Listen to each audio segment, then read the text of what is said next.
देखु आज भाया गोटे पवित्र दिन महाशिवरात्रि ए अवसर में देवदेव महादेव प्रतिमूर्ति उन्मोचन भंजनगर एनएससी तरफ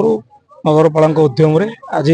शुभ उद्घाटन हो धन्यवाद दूसरी नगरपाल और समस्त काउंसिलर वृंद एवं एनएससी समस्त कर्मचारी वृंद एक सौंदर्यपूर्ण वातावरण भितर आम एक महाशिवकर प्रतिमूर्ति उन्मोचन कर व्यवस्था करूँ से व्यवस्था भितर आम गहन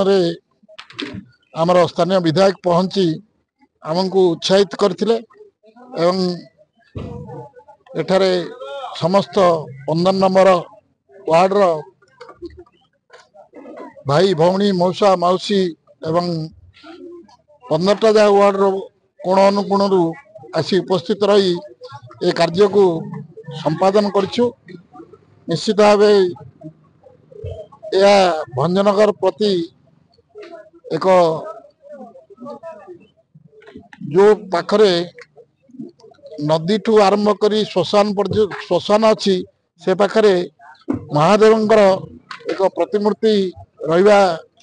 बुद्धिजीवी महल रे कहले जे तार आवश्यकता अच्छी तार आवश्यकता पूर्ण करथिबारु आमे निश्चित भाव धन्य मन करछु। हमको आउ शहर पई एक सुंदर वातावरण सृष्टि होइछि जहा फल कि भंजनगर आगामी दिन में निश्चित भाव एपरी एक सौंदर्यकरण रे प्रत्येक जगार आम परिवार व्यवस्था जोटी जहाँ दरकार अच्छी ताहा करने को आमको विधायक प्रतिश्रुति देइछन्ति आउ ताहा करिबु बोली आमे हमर जो माने आज विधायक कहले जे गोटे टीम जोटा एनएससी रो अच्छी टीम सह मिसी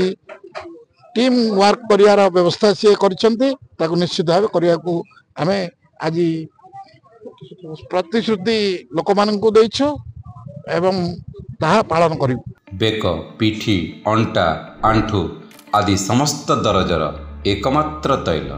श्री संजीवनी पेन रिलीफ ऑयल श्री संजीवनी लगैले जमा बिंदीवनी। श्री संजीवनी पेन रिलीफ ऑयल हर दर्द को समझे रखे सबका ख्याल।